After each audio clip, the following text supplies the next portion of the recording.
Hello everyone, this is Manish Thackeray.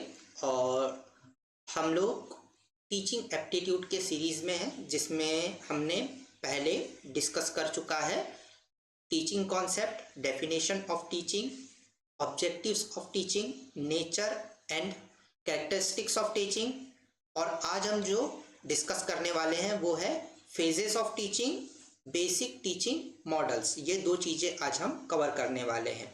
इसके पहले जो हमने वीडियोस बनाई है उसमें हमने इफेक्टिव टीचिंग बिहेवियर और मैक्सिम्स ऑफ टीचिंग इसको भी कवर कर लिया है। यदि आपको इन टॉपिक्स पर भी वीडियो देखनी है तो आप वीडियोस देख सकते हैं। तो अब हम चलते हैं सीधे आज के टॉपिक के ऊपर, जो कि है phases of teaching. Phases of teaching क्या होता है कि किस किस लेवल से होकर के टीचिंग आपकी गुजरती है ना।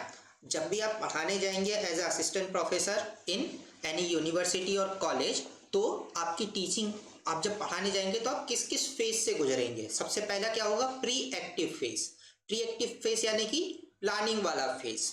दूसरा फेज क्या होगा, इंटरएक्टिव फेज, मतलब कि एग्जीक्यूशन वाला फेज, जो भी आपने प्लान किया उसका एग्जीक्यूशन। तीसरा फेज क्या होगा, पोस्ट एक्टिव फेज, मतलब जब आपने एग्जीक्यूशन कर दिया है उसके बाद में उसका इवेल्युएशन करना। ओके, तो एक एक करके हम तीनों फेजेस के बारे में समझते हैं। जब आप पढ़ाने जाएंगे तो जब आप क्या करेंगे, जब आप पढ़ा नहीं रहे, मतलब कि आपका लेक्चर 10 बजे है, 10 बजे के पहले क्या क्या चीज़ें आपकी होगी, आप क्या करेंगे, प्लानिंग करेंगे। सबसे पहले आप क्या करेंगे कि सेटिंग गोल ऑब्जेक्टिव। आज का ऑब्जेक्टिव क्या होगा, आप क्या पढ़ाने के लिए जा रहे हैं, किस सब्जेक्ट को पढ़ाने के लिए जा रहे हैं, किस टॉपिक को पढ़ाने के लिए जा रहे हैं। इसके बाद में डिजाइनिंग ऑफ लेसन प्लान, आप क्या करेंगे, अपने उस लेसन का डिजाइनिंग करेंगे स्टेप बाय स्टेप। या उस पर्टिकुलर सब्जेक्ट का या जो टॉपिक आप पढ़ाने जा रहे हैं उसका इंट्रोडक्शन कैसे करेंगे। इंट्रोडक्शन करने के बाद में आप कहाँ से कौन से टॉपिक्स को उठाएंगे, उस टॉपिक को समझाने के लिए कौन कौन से एग्जाम्पल्स देंगे, है ना। तो ये सारी चीज़ों का आप क्या करेंगे, वेल स्ट्रक्चर फॉर्म में लेकर के आएंगे, उसका एक प्लान बनाएंगे। सेटिंग टीचिंग मटेरियल्स, कौन कौन से टीचिंग मटेरियल्स आपको रिक्वायर रहेंगे। यदि टेक्निकल है तो टेक्निकल में कौन कौन सी चीज़ें आपको लगेगी, यदि नॉन टेक्निकल है तो कौन कौन सी चीज़ें आपको लगने वाली है, कौन से आपको एग्जांपल्स लगने वाले हैं, कौन कौन सी टेक्निकल इंफॉर्मेशंस आपको लगने वाली है, कौन सी फैक्चुअल इंफॉर्मेशंस आपको लगने वाली है। ये सारी चीज़ें आप क्या करोगे, आप लेकर के आएंगे। जिसमें टेक्स्ट बुक आपको कौन सी लगेगी, मल्टीमीडिया यदि कोई यूज़ होने वाला है तो वो कौन सा लगेगा, विजुअल ऐड यदि आपको कोई यूज़ करना है, कोई वीडियो यूज़ करना है तो वो कहाँ से आएगा। ये सारी चीज़ें आपको क्या करनी होती है, मैनेज करनी होती है, आपको सिलेक्ट करनी होती है और उसके बाद में आप उसको क्या करेंगे, मैनेज करेंगे। ऑर्गेनाइजिंग रिसोर्सेस, आपको ये सारी रिसोर्सेस को क्या करना पड़ेगा, मैनेज करना पड़ेगा, ऑर्गेनाइज करना पड़ेगा, वेल स्ट्रक्चर्ड फॉर्म में लेकर के आना पड़ेगा। इसके बाद में एंटीसिपेटिंग स्टूडेंट्स नीड, स्टूडेंट की नीड क्या है इसका आप एंटीसिपेशन करेंगे, आप अंदाज लगाएंगे कि स्टूडेंट को इस पर्टिकुलर टॉपिक में किन किन चीज़ों को जानना ज़रूरी है या क्या क्या चीज़ें इनको नहीं पता होगी। तो पर्पस क्या है प्री एक्टिव फेज का, to create structured and well organised framework for effective teaching, मतलब आपको एक ऐसा फ्रेमवर्क तैयार करना है जिससे क्या हो, इफेक्टिव टीचिंग आप कर पाए। ठीक है। इसके बाद में क्या है, इंटरेक्टिव फेज। इंटरेक्टिव फेज में हम क्या करते हैं कि आप लेसन डिलीवर करते हैं, आप अपना लेक्चर परफॉर्म करते हैं। ओके, इसमें लेक्चर, डेमोन्स्ट्रेशन, डिस्कशन, जिस भी फॉर्म में आपका लेक्चर होने वाला है, जो भी आप टेक्निक यूज करने वाले हैं उसका डिलीवरी होती है।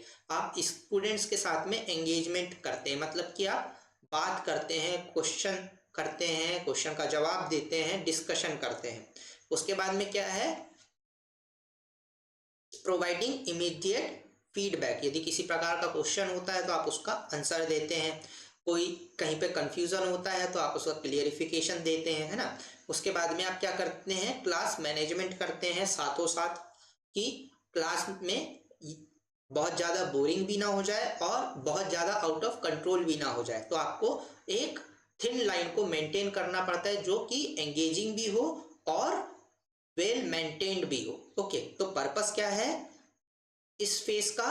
To facilitate active learning, ensuring students are involved and engaged with the content।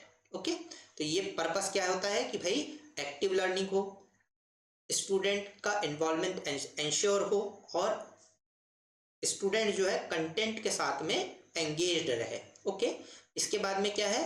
Pre active phase. Pre active phase मतलब जब आपका लेक्चर खत्म हो चुका है, खत्म होने के बाद में आपको क्या, आप क्या क्या चीजें करेंगे? एक तो आप क्या करेंगे कि एसेसिंग स्टूडेंट परफॉर्मेंस, कि स्टूडेंट का क्या परफॉर्मेंस है।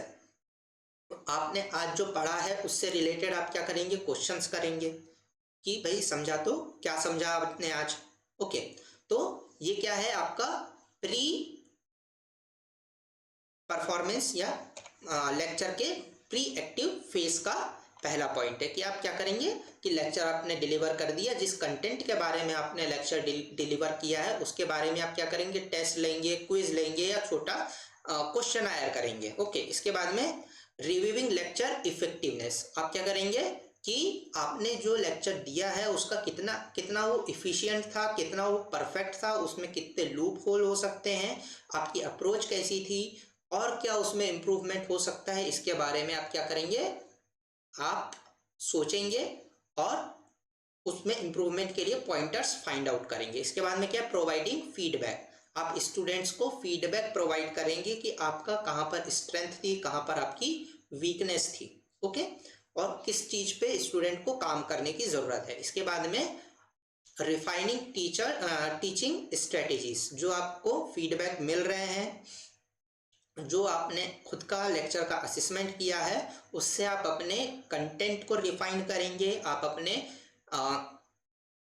टेक्निक्स को रिफाइन करेंगे और नए तरीके लेकर के आएंगे पर्टिकुलर टॉपिक को समझाने के लिए। ठीक है, इसका पर्पस क्या है?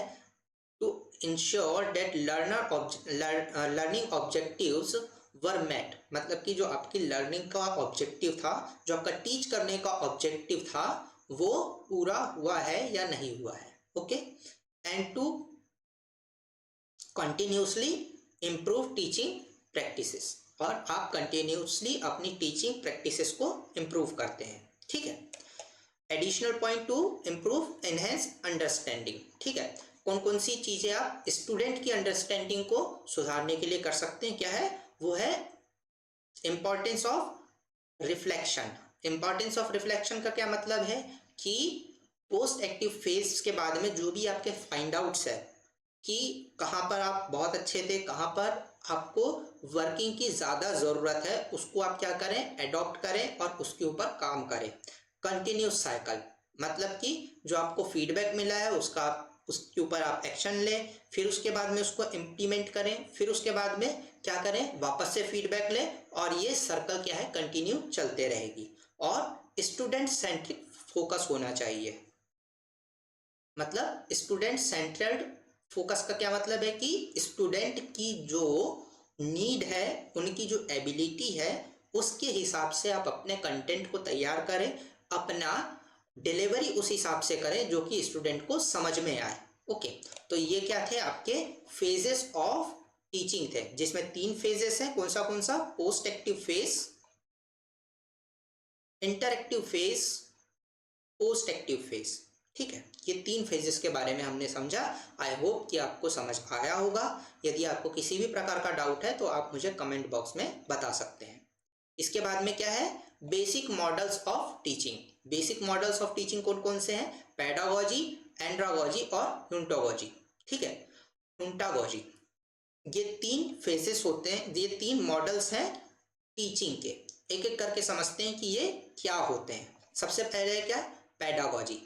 पेडागोजी फ्रेडरिच हर्बर्ट ने इंट्रोड्यूस किया था। इन्होंने 5 स्टेप अप्रोच बताई है।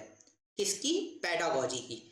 इसको पॉइंट आपको लिखना है और इसको स्टार मार्क कर लेना है क्योंकि ये आ चुका है और रिपीटेटिव आता है। ठीक है, तो फेजेस कौन से हैं? सबसे पहले है preparation, presentation, association, generalisation and application.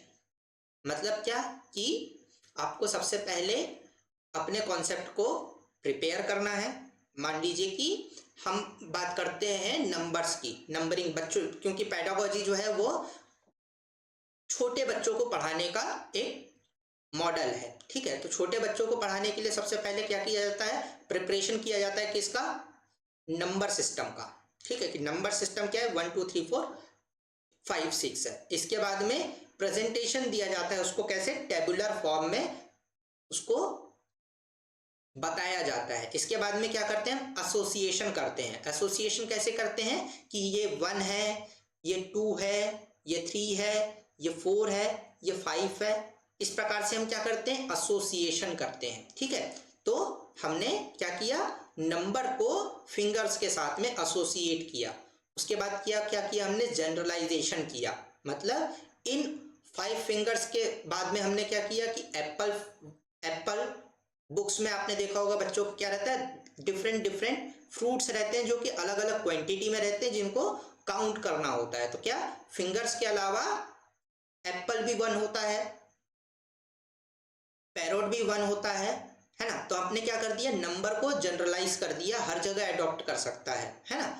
उसके बाद में एप्लीकेशन कर रहे हैं हम, मतलब कि उस नंबर का अप्लाई करके हमने एडिशन किया, सब्सट्रैक्शन किया, मल्टीप्लिकेशन किया, हमने उसी नंबर से क्या है? टेबल याद करवाए। ओके, तो ये सारी चीजें क्या है? आपने अप्लाई कर दी नंबर्स को। आई होप कि आपको क्लियर हुआ हो। ठीक है, तो ये क्या होता है? Involves teaching as both art and science. इसमें आपने देखा होगा कि बच्चों को ABCD पढ़ाने के लिए सॉन्ग्स का यूज किया जाता है, जिंगल्स का यूज किया जाता है। तो क्या है? ये फैक्चुअल चीज को बताने के लिए एक आर्टिस्टिक वे अपनाया जाता है। तो टीचिंग क्या है? दोनों टीचिंग इन पेडागोजी क्या है? ये आर्ट भी है और साइंस भी है। Teaching to learn, planning and executing lessons. ये जो होता है वो किसके लिए होता है? यंग लर्नर्स के लिए होता है, like teaching ABCD to young childrens. इसके बाद में है एंड्रागोजी। एंड्रागोजी जो है ये यंग एडल्ट लर्नर्स के लिए है। एडल्ट लर्नर्स के लिए जो कि एक्टिव लर्निंग करते हैं, जो कि आपको क्वेश्चंस पूछते हैं, है ना, और आंसर फाइंड करने का ट्राई करते हैं। इसमें हम क्या करते हैं कि 2 वे कम्युनिकेशन होता है। टीचर का जो पार्ट होता है वो क्या होता है? लर्नर में एक जानने की इच्छा को डालना ताकि वो क्या करे? नई चीजों को अडॉप्ट करने में मदद कर सके, है ना? जब आपने क्या कर दिया? जब आपने नंबर सिस्टम पूरा पढ़ा दिया और टेबल का रट्टा लगवा दिया, इसके बाद में आप क्या कर रहे हैं कि एरिया फाइंड आउट करवा रहे हैं, है ना? सर्कल का एरिया फाइंड आउट करवा रहे हैं आप, जो है स्क्वायर का एरिया फाइंड आउट करवा रहे हैं। तो क्या हो रहा है? वो जिसने नंबर सिस्टम को समझ लिया है, पढ़ लिया है और टेबल सारे रट्टा मार लिए हैं, वो अब क्या कर रहा है कि उसी को फॉर्मूले में अप्लाई करके और फिर नई चीजें क्रिएट कर रहा है, फाइंड आउट कर रहा है कि पर्टिकुलर स्क्वायर का क्या एरिया होगा, उसका पैरामीटर कितना होगा। ओके, तो इसको बोलते हैं क्या है? एंड्रागोजी। इसके बाद में आता है हुंटोगोजी। इसमें क्या करते हैं कि स्टूडेंट सेंट्रिक होता है। मतलब यहाँ पर टीचर का रोल क्या है? सिर्फ गाइडेंस देने का और फीडबैक प्रोवाइड करने का। सारा का सारा काम कौन कर रहा है? स्टूडेंट कर रहा है। ये ऑटोनोमस फॉर्म ऑफ स्टडी होता है जिसमें सेल्फ डायरेक्टेड लर्निंग होता है।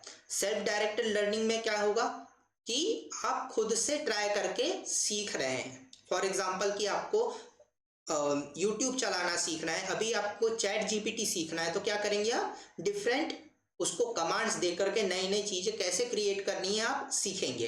तो यही क्या है? मॉडल ह्यूंटोगोजी का।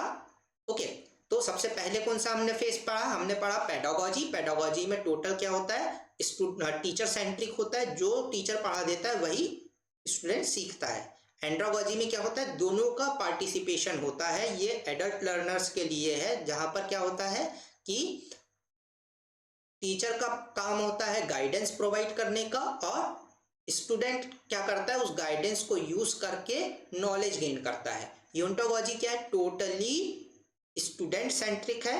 इसमें स्टूडेंट अपने क्रिएटिविटी को, अपने नॉलेज को अप्लाई करके नई चीजें सीखता है। ये सारी की सारी क्या है, सेल्फ डिटरमाइंड लर्निंग है और ऑटोनोमस फॉर्म ऑफ स्टडिंग है।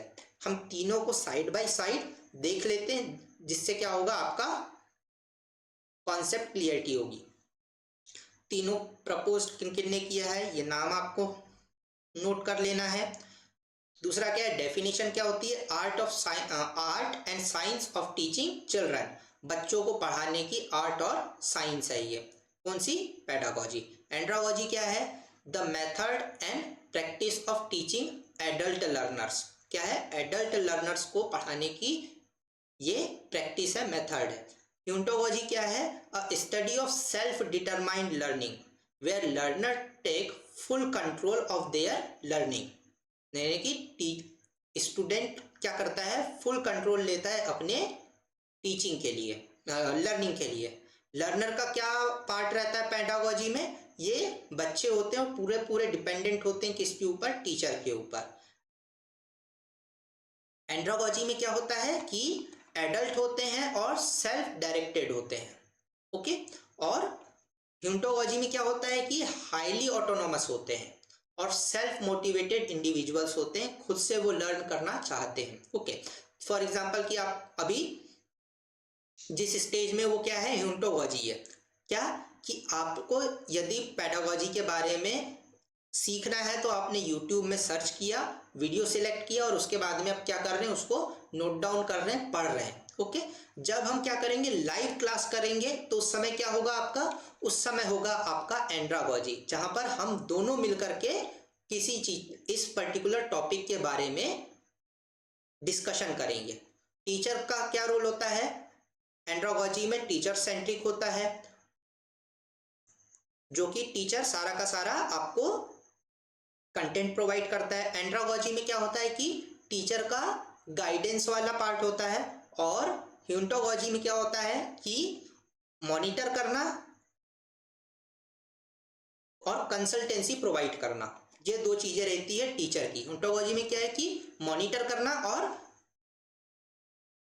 और कंसल्टेंसी प्रोवाइड करना स्टूडेंट को, ओके। इसके बाद में क्या है, लर्निंग अप्रोच कौन सी रहती है, टीचर सेंट्रिक होती है, मतलब कि टीचर सेंटर में रहता है एंड्रोगोजी में। स्ट्रक्चर्ड होता है, गाइडेड लेसन होते हैं, लेक्चर आर, लर्नर्स क्या होते हैं, पैसिव होते हैं, और टीचर क्या होते हैं, एक्टिव होते हैं। इसके बाद में जो हमारा एंड्रोगोजी है, एंड्रोगोजी में क्या होता है, लर्नर सेंट्रिक होता है। सेंटर में कौन होता है, लर्नर होता है। Emphasis on particular practical world, real world application, ठीक है। तो आपका जो नॉलेज है उसका रियल वर्ल्ड में क्या एप्लीकेशन होगा, इसके ऊपर सारा का सारा जोर रहता है। Learner bring their own experience into the learning process, जो लर्नर होता है वो खुद का एक्सपीरियंस लेकर के आता है लर्निंग की प्रोसेस में, ठीक है। इसके बाद में क्या है, जो हिंटोगोजी है उसमें क्या होता है, ये भी लर्नर के ऊपर सारा का सारा डिपेंडेंट है। फोकस किस में होता है, लर्निंग करने में, हाउ टू लर्न, किस प्रकार से आप लर्न कर सकते हैं, इसके ऊपर मेटा लर्निंग होती है, मतलब कि आप सीखते हैं कि आपको सीखना कैसे है, ठीक। कि आपको यदि YouTube चलाना सीखना है तो आप कैसा करेंगे कि आप YouTube खोलेंगे और उसके डिफरेंट ऑप्शंस में जाकर के उसको एक्सप्लोर करेंगे, ठीक है। तो उसको कैसे ऑपरेट करना है, कैसे मुझे इसको वीडियो अपलोड करनी है, कैसे रील अपलोड करनी है, उसको आप क्या करेंगे, एक्सप्लोर करेंगे, ओके। इसके बाद में क्या है, मोटिवेशन क्या होता है, एक्सटर्नल मोटिवेशन होता है पेडागोजी में, इंटरनल मोटिवेशन होता है एंड्रोगोजी में, और इंट्रिंसिक मोटिवेशन होता है किसमें, यून्टोलॉजी में। इंटरनल और इंट्रिंसिक में अंतर क्या है, स्पेलिंग का ही सिर्फ अंतर नहीं है, इन दोनों की मीनिंग में भी अंतर है। इंटरनल मोटिवेशन का क्या मतलब है कि मान लीजिए कि आपको यूजीसी नेट को क्वालिफाई करना है, ये आपका इंटरनल मोटिवेशन होगा। ओके, कि क्योंकि इंटरनल मोटिवेशन का एक एक्सटर्नल डायरेक्ट बेनिफिट होगा। ओके, आपको डायरेक्ट बेनिफिट दिखाई दे रहा होगा कि यदि मैंने यूजीसी नेट क्वालिफाई कर लिया तो मुझे जो है असिस्टेंट प्रोफेसर की जॉब मिल जाएगी। ये आपका इंटरनल मोटिवेशन है। इंट्रिंसिक मोटिवेशन क्या होता है कि जिसका डायरेक्ट आपको फायदा ना दिख रहा हो रियल वर्ल्ड में, लेकिन वो आपको सेल्फ मोटिवेटेड रखता है टू लर्न एनीथिंग। आपको कोई हैबिट सीखनी है, मान लीजिए कि आपको सेम कि आपको टीचिंग एप्टीट्यूड सीखना है, क्योंकि आपको बहुत अच्छा आप टीचर बनना चाहते हैं, आपको टीचिंग में बहुत ज़्यादा इंटरेस्ट है, तो आपका क्या होगा, आप टीचिंग के लिए इंट्रिंसिक मोटिवेटेड है, ठीक है, क्योंकि ये आप अपने लिए कर रहे हैं।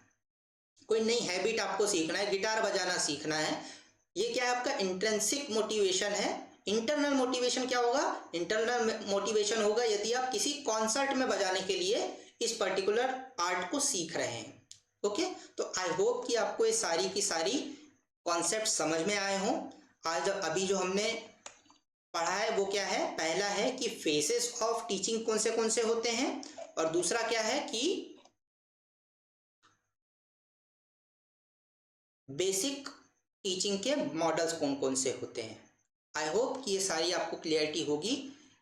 यदि आपको किसी भी प्रकार का डाउट है या कोई सजेशन है तो आप हमें कमेंट बॉक्स में बता सकते हैं। Thank you.